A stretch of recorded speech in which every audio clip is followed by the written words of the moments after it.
Hey yo, what up, nerds? And welcome to Football Night in P-Town Week 2. It is your host, Q Anon, coming in with scores, updates, everything you guys want to know about Week 2. So we've got some really close games. We've got some blowouts, but we're going to go ahead and jump into our first couple matchups because I want to try to get this out within the next hour that we can give you guys a chance to listen leading up to Sunday Night Football. My Dolphins against the Pats. So super stoked on this one here. So let's go ahead and jump right into my first matchup. My first matchup we're going to go over today is the Homestead Honchos against the Big Tua. So we've got Riley against Tyler. That is a 9 versus 5 matchup. Homestead Honchos is projected to win this week 126.81 over Tyler's 119.27. But currently, we have the Big Tua in the lead at 107.38 against Riley's 94.70. Excuse me. So we have top scorers for Homestead Honchos. Patty Mahomes with 21 points going into tonight's game. That's a final. So 21 compared to his 22. Light work. Patty Mahomes does this every week. We all know this shit. Works every single time. Derrick Henry beating his projection by 1 point. Projected 17.6. Pulled out an 18.5. So tonight he has Ramondre Stevenson, Hunter Henry, and Jets defense currently playing right now. But Dallas is absolutely molly-whopping the Jets. So we're looking at 1 point in terms of his defense. But I was talking to Riley earlier today, and he noticed that Amari Cooper was listed as questionable. He wasn't even projected to play. So he made a quick swap with Nico Collins, and Nico Collins is pulling out a very cool 27 points for Rye this week. So a huge addition to keep him in the mix to win this game. Like I said, he's projected to win. But Nico Collins is the top scorer right now in his starting lineup at 27 points. So jumping over to his bench, we have some notables on the bench for him as well. We have Drake London with 18 points and Paka Nakua. Yeah, Puka Nakua with 18 points too. So we've got some good people on the bench. Anthony Richardson, unfortunately, had to leave with what seemed to be like a Tua-like concussion. But before he left, he already beat his projection of 17 points. So that game in general, the Colts beat the Texans 31-20. So overall, solid from Rye, and it's notable as well that Justin Tucker, his kicker, got him 11 points. So really good start for him. So jumping over to the Big Tua, 80 minutes remaining for Tyler. So that is definitely a disadvantage. Riley still has 170 minutes left to play this week. Lamar Jackson with 22 points, cools the other side of the pillow, 19 points, was the projection, so beating his projection there. Then we have Alexander Mattson with a very underwhelming performance. Who's projected to get 13, only coming out here with 4. So did he get injured or what exactly? Let's see if I can pull it up here real quick. Doesn't look like an injury at all, just an overall disappointing performance. So that was 8 attempts, 28 rush yards, fumble, and then no touchdowns, but that fumble definitely killed him there. He had 6 receiving targets, 3 receptions for 11 yards as well. So Mattson, not really doing too hot, my guy. Then we have Tony Pollard with 11, currently playing right now on the sideline, as what it says here. There's about 5 minutes and 20 seconds left in the third quarter for Tony Pollard. But my boy, Devonta Smith with 23 points, beating his projected 14. I think in my season preview episode, I did say that I thought Devonta Smith was going to absolutely just blow up this year. So 23 points for him, my dude. Evan Ingram with 11, equaling his projection. But Gabe Davis, Riley's Gabe Davis from last year. I was watching the Bills game. I was at Bo Campers down the street, and I felt like every other pass it felt like Gabe Davis. I saw that number 13 flash all over the screen today, but Gabe Davis with 21 points. So what was that production like for him? Loading up here. Also, Gabe Davis is the 69th ranked receiver, so nice. We're looking at 7 targets, 6 receptions, 92 yards, and 1 receiving touchdown. No rushing at all, but 21 points for Gabe Davis. Overall, awesome day. And on his bench, nobody really of note. Tua does play tonight, but that is on his bench too. But obviously, you're not going to play Tua over Lamar Jackson for the time being, because keep in mind, the big Tua, Tua-non, we got this Tua thing going on. So we'll have to see what goes on there. Best one on his bench looked like it was Garrett Wilson, currently coming in at 13 points for the Jets. And Riley still has Alvin Kamara in the reserves with that sussy. So let's see what happens there. So I'm going to move on to my next matchup. So we're going to look at gang members only against Broward Beefcake. So this one is a blowout. It doesn't seem like it's going to be that close. So loading up real quick, but the projection is supposed to be 144.96 against 120.19 in favor of gang members only. Lil Dill currently at 0-1 against RJ, who is also 0-1. This is a 10-7 matchup. So right now, we're about at the start of the third quarter, midway through the third quarter of the 425 games. Gang members only is up 128-99. So Justin Herbert popped off. That was an excellent game to watch this afternoon, by the way. Chargers in Tennessee, 2 heartbreaking losses in a row for the Chargers. So we're looking at Herbert with 22.2 points. Rachaad White with 21 points for the Bucks. Another excellent game from this afternoon. We had 17 rushing attempts, 73 yards, 1 rushing tutty, and then 5 receiving targets, 5 receptions for 30 yards. So Rachaad White could be a staple moving forward. Excellent job by him there. T. Higgins, I mean, awesome points right here. So we're looking at 28 points from T. Higgins, 12 targets, 8 receptions, 89 receiving yards, 2 tutties. Those 2 tutties definitely help get him over the edge there. But still to play tonight, gang members only has Jalen Waddle. So fins up, baby. But Darren Waller also got 11 points. Zay Flowers with 10. Bucks defense with 17. On the bench, nobody else really of note. We got Scary Terry for the Commanders with 14 points. Atwell for the Rams with 13. Other than that, we got 2 inactive players. Really, that's an absolutely awesome day for you, Doe. I mean, straight up kicking ass and taking names before Jalen Waddle even takes the field tonight for Sunday Night Football. So kudos to you, my man. So jumping on over to Broward Beefcakes, we've got Trevor Lawrence 9.2. Really underwhelming performance by Trevor Lawrence. Kansas City had that game from the jump. So, I mean, nothing you can really do with that one there. But Saquad's 14.5, looking solid. We're about halfway through quarter 4 at this point for that game there. James Cook, 19 points. Then we also have Amon-Ra St. Brown, underwhelming compared to what his projection says, but 14.2 is still a solid production day. Mark Andrews with 15. Then we have what we got going on over here. My phone just froze up. Jordan Addison with what looks like it's 17 points, 16.2. And that pretty much rounds it out, and nobody on the bench really popping off here. But as of right now, 128.4 to Broward Beefcakes 99.54. With gang members only projected to win this one, it makes sense considering his roster just absolutely popped off this week. So that's what we're looking at for this one here. So we'll move on to the next matchup I have on the docket. Who we got next?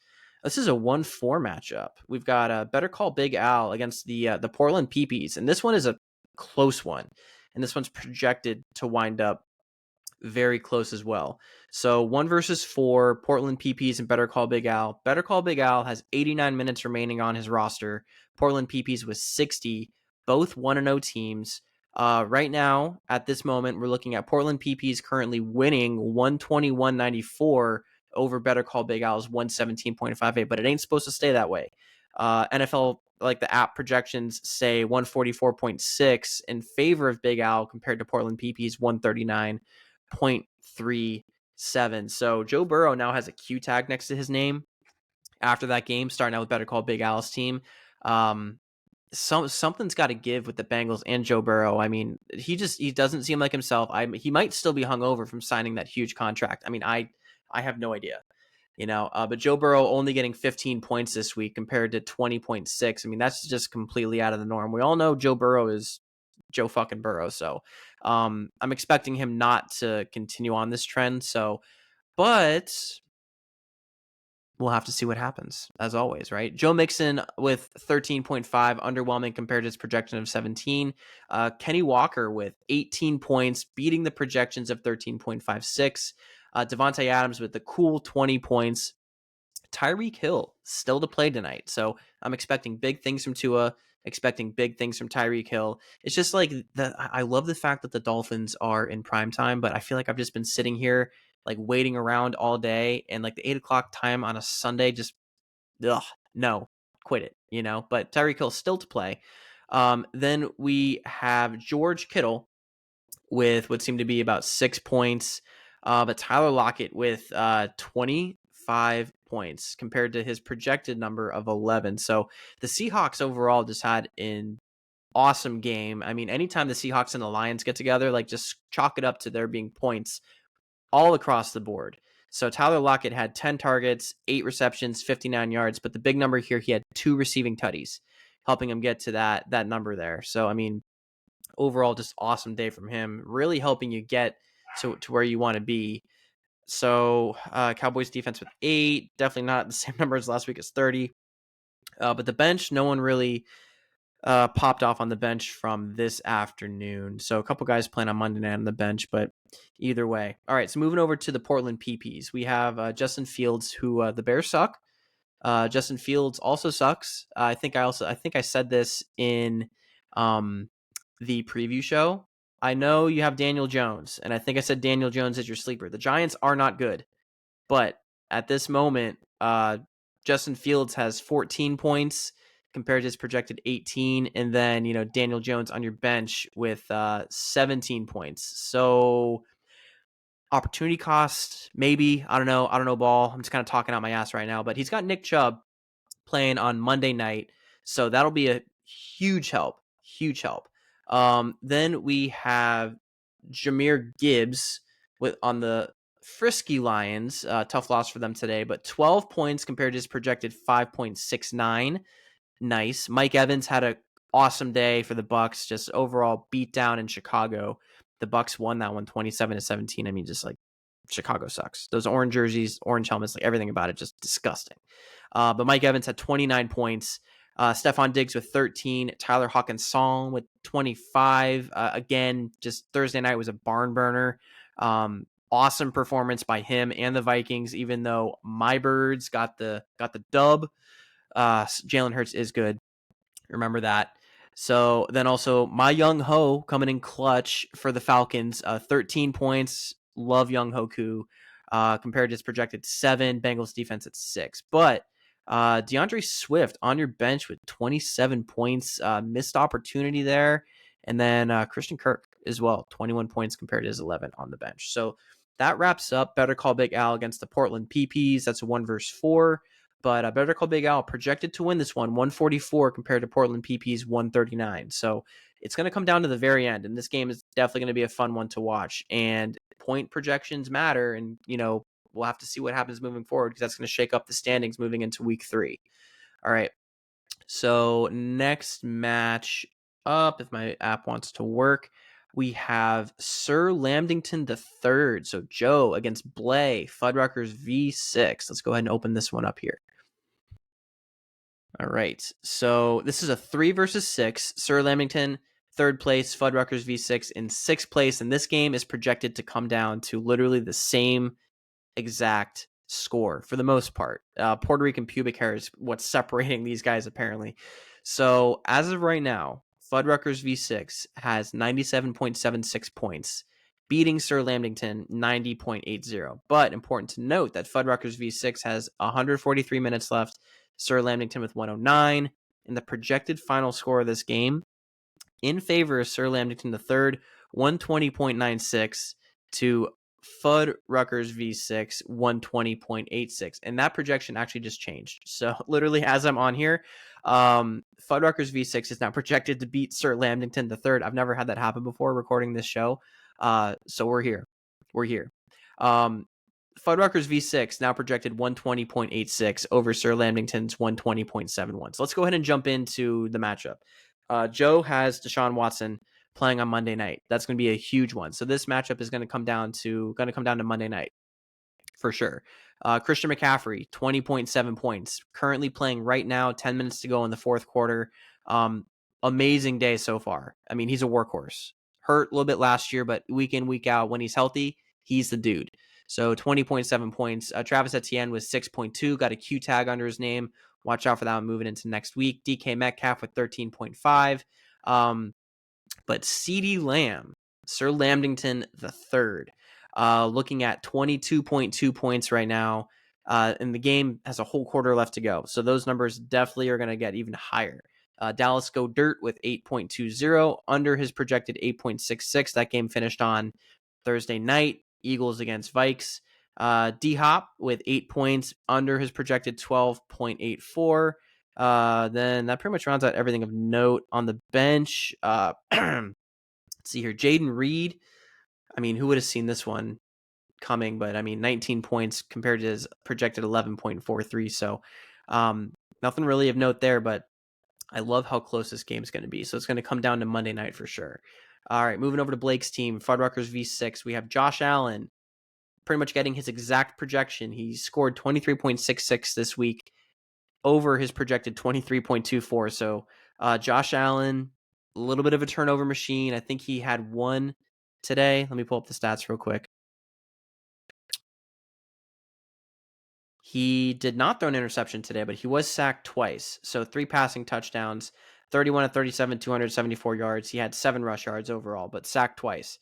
I was watching the game and there was one throw that was questionable. It was an interception, but it was called back. So that's probably what I was thinking of. But 23 points for Josh Allen. James Conner was 16 points. Breece Hall was 0 points going into the fourth quarter to start here. Did he get hurt again? Let me see what's going on here with Breece Hall. Nothing really talking about here in terms of like him actually getting hurt. I didn't watch the game, so I'm not entirely sure what's going on with him.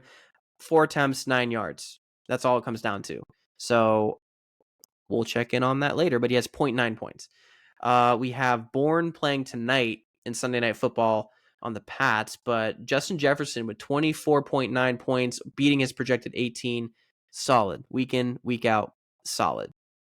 I'm really upset with what the Falcons do with Kyle Pitts. There was a point in the game where I was like, hey, you're going for 2, trying to go for 2, throw it to Pitts. He's extremely talented. Just high point it, whatever. Let him get the ball. His time. Didn't do it, but they wound up scoring anyway. But I feel so bad for Kyle Pitts because the dude is so talented and the Falcons just don't know how to use him. He only got 3.5 points today. So stats wise, we're looking at pulling it up, 5 targets, 2 receptions, 15 yards. Just, I think there were trade rumors out here of him getting traded to Dallas at some point. I'd be open to it. I mean, he deserves better than the Falcons because the Falcons are a run team. It is what it is.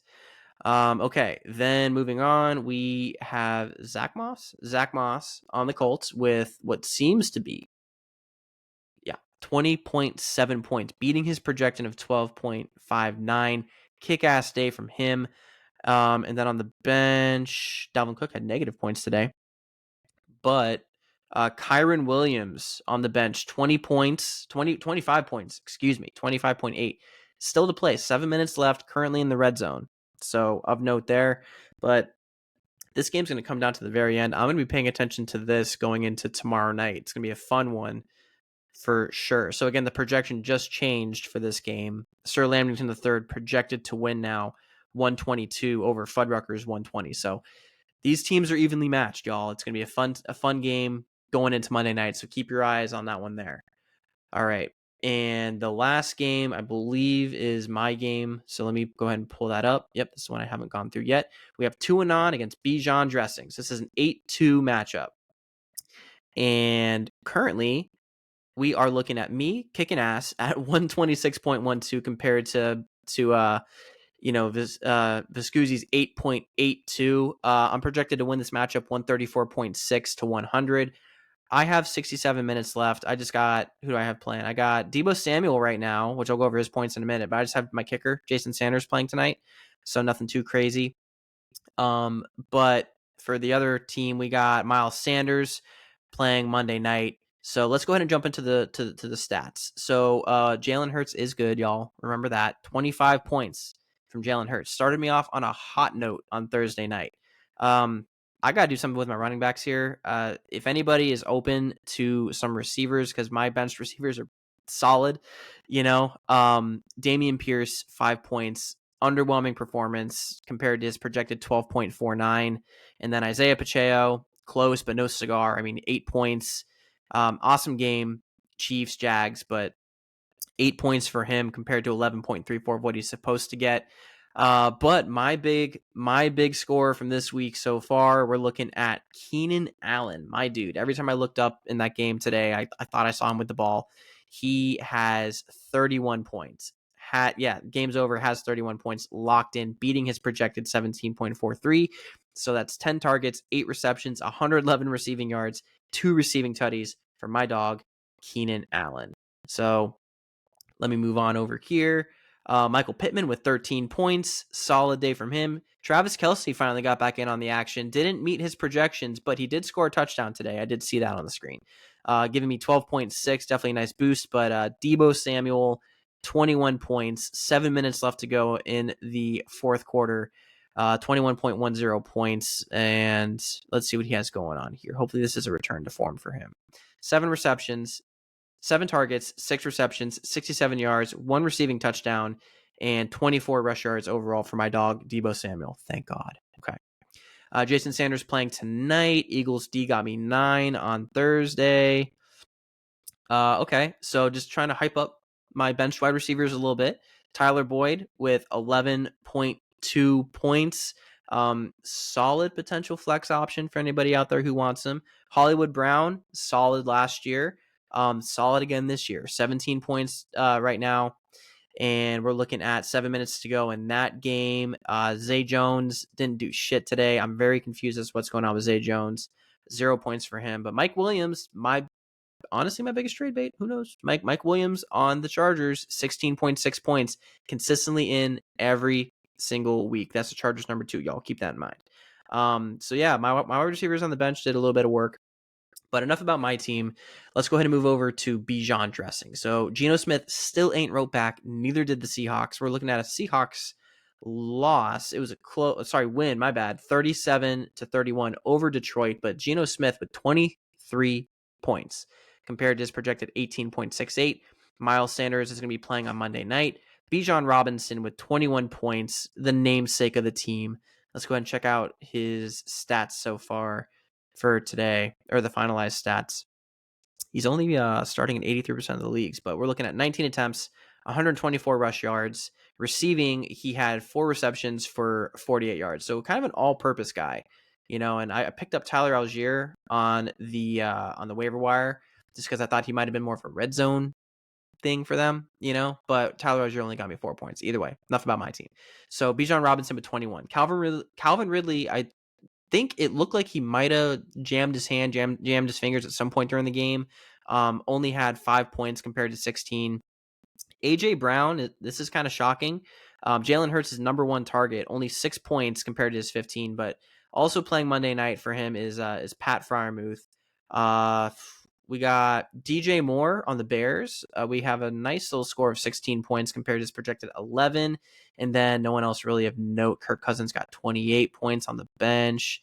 David Montgomery with 12. And that pretty much rounds that one out there. So we'll have to see what happens here. But that winds down this week's Football Night in P-Town, getting you guys caught up on all the scores, player projections, numbers, everything that you guys want to know. You can check it on the app, but you guys love the pod, love to hear my voice. So we're out here. So I'm glad you guys enjoy it. We'll be back on Tuesday night. Marquise is the special guest with the weekly recap show. It'll be me, Marquise, and Kamish hopping on. So really excited to do this again. And good luck the rest of the week. Good luck to everybody. We got a lot of close games. Keep an eye out, boys. Have a good rest of your night. Go Dolphins. Peace.